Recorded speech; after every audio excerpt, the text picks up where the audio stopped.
digmaan ng kahapon, dugo'y inalay, mga pangalan sa kasaysayan na kauukit ng tunay.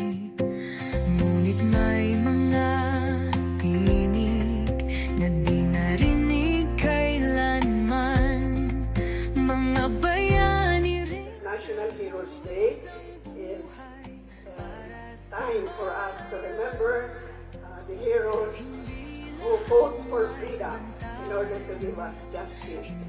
So, Lahat may alaala, ngunit sa every citizen, all of us are heroes if we work with integrity, with honesty, with commitment, and with purpose.